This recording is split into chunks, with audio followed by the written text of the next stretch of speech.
Fannifamuun Yesuus Kiristoos jaalala guddaa dhala namaa hundumaaf kennamedha jedhan eebbifamoo Kaardinaal Birhaane Yesuus Suraafeel Phaaphaasiin mana amantaa Kaatolikii Itoophiyaa. Kun gonfoo miidiyaa keessanidha. Subscribe gochuun itti fufaa isiniin jenna. Fannifamuun Yesuus Kiristoos jaalala guddaa dhala namaa hundumaaf kenname ta'uu hubachuun namnis wal jaallachuu fi waliif yaaduu akka qabu Phaaphaasiin mana amantaa Kaatolikii Itoophiyaa eebbifamoo Kaardinaal Birhaane Yesuus Suraafeel himan.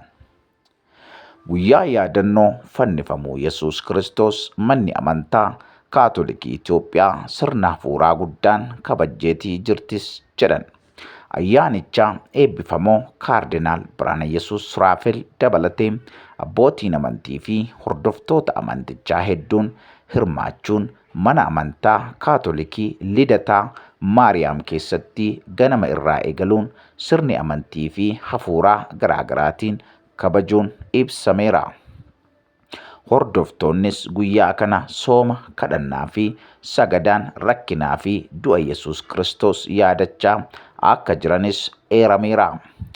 Phaaphaasiin mana amantaa Kaatolikii Itoophiyaa eebbifamoo Kaardinaal Birhaane Yesuus Suraafeel fannifamuun Yesuus Kiristoos jaalala guddaa dhala namaa hundumaaf kenname ta'uu hubachuun nutis wal jaallachuu fi waliif yaaduu qabna jedhanii dubbataniiru.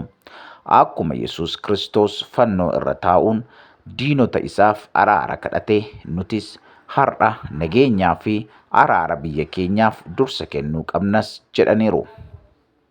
Guyyaa kana guyyaa jaalalaa taasisuun akkuma ibsame hordoftoonni amantichaa jaalala obsaa fi araara Yesuus Kiristoos irraa barachuun guyyaa guyyaan adda taasifachuu akka qabanis eebbifamoo Kaardinaal Birhaane Yesuus Suraafeel dhaamaniiru. Kun egaa dhaamsa mana amantaa Kaatolikii Itoophiyaa irraa qaqqabedha.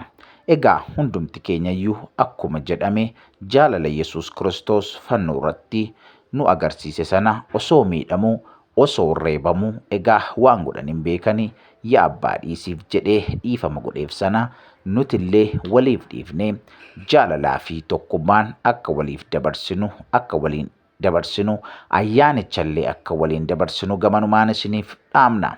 Egaa kun miidiyaa keessan gonfoo miidiyaadha. Gonfoo miidiyaan odeessaalee garaagaraa dhugaa qabatamaa hawaasa keessa jiru qabatee yeroo yerootti waan isiniif dhufuuf subscribe gochuu hin dagatinaa isiniin jenna. Akkasumallee hiriyoota keessaniif qooduudhaan maatii akka nuuf ta'an sheerii gochuu fi hin dagatinaa isiniin jenna. Waaqayyo bara keessan jireenya keessan haa eebbisu. Egaa asumaanillee hordoftoonni amantaa Kaatolikii Itoophiyaa fi biyyoota garaagaraa keessa jirtanillee baga guyyaa yaadannoo ayyaana fannoon isin ga'e isiniin jenna. Kun dhaamsa keenya dhaamsa gonfoo miidiyaati. Gonfoo miidiyaan egaa miidiyaa keessa waan ta'eef subscribe gochuu hin dagatinaa asumaan isiniin jenna. Odeessaalee garaagaraa biyya keessaa fi biyya alaa dhugaa qabatamaa hawaasa keessa jirru egaa qorqorree barbaanne waan isin biraan geenyuuf namni kamiyyuu egaa maatii nuuf ta'a isiniin jenna.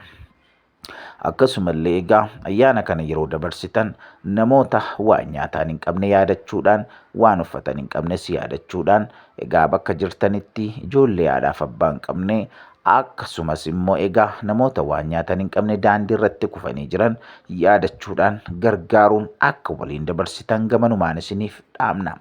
Waaqayyo bara keessan haa eebbisu.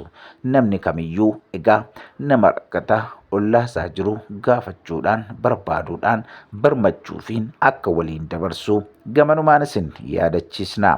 Egaa wal gargaaruun aadaa keenyadha. Wal tumsuun immoo aadaa keenya waanta ta'eef namni hundumtuu bakka jirutti wal deeggaruu fi wal gargaaruudhaan wal tumsuun harka wal qabuun ayyaana kanatti egaa ayyaana bareedaa akka ta'uuf warra hin qabne tumsuudhaan akka bira dhaabattanii fi akka deeggartan gamanumaan isiniif dhaamna.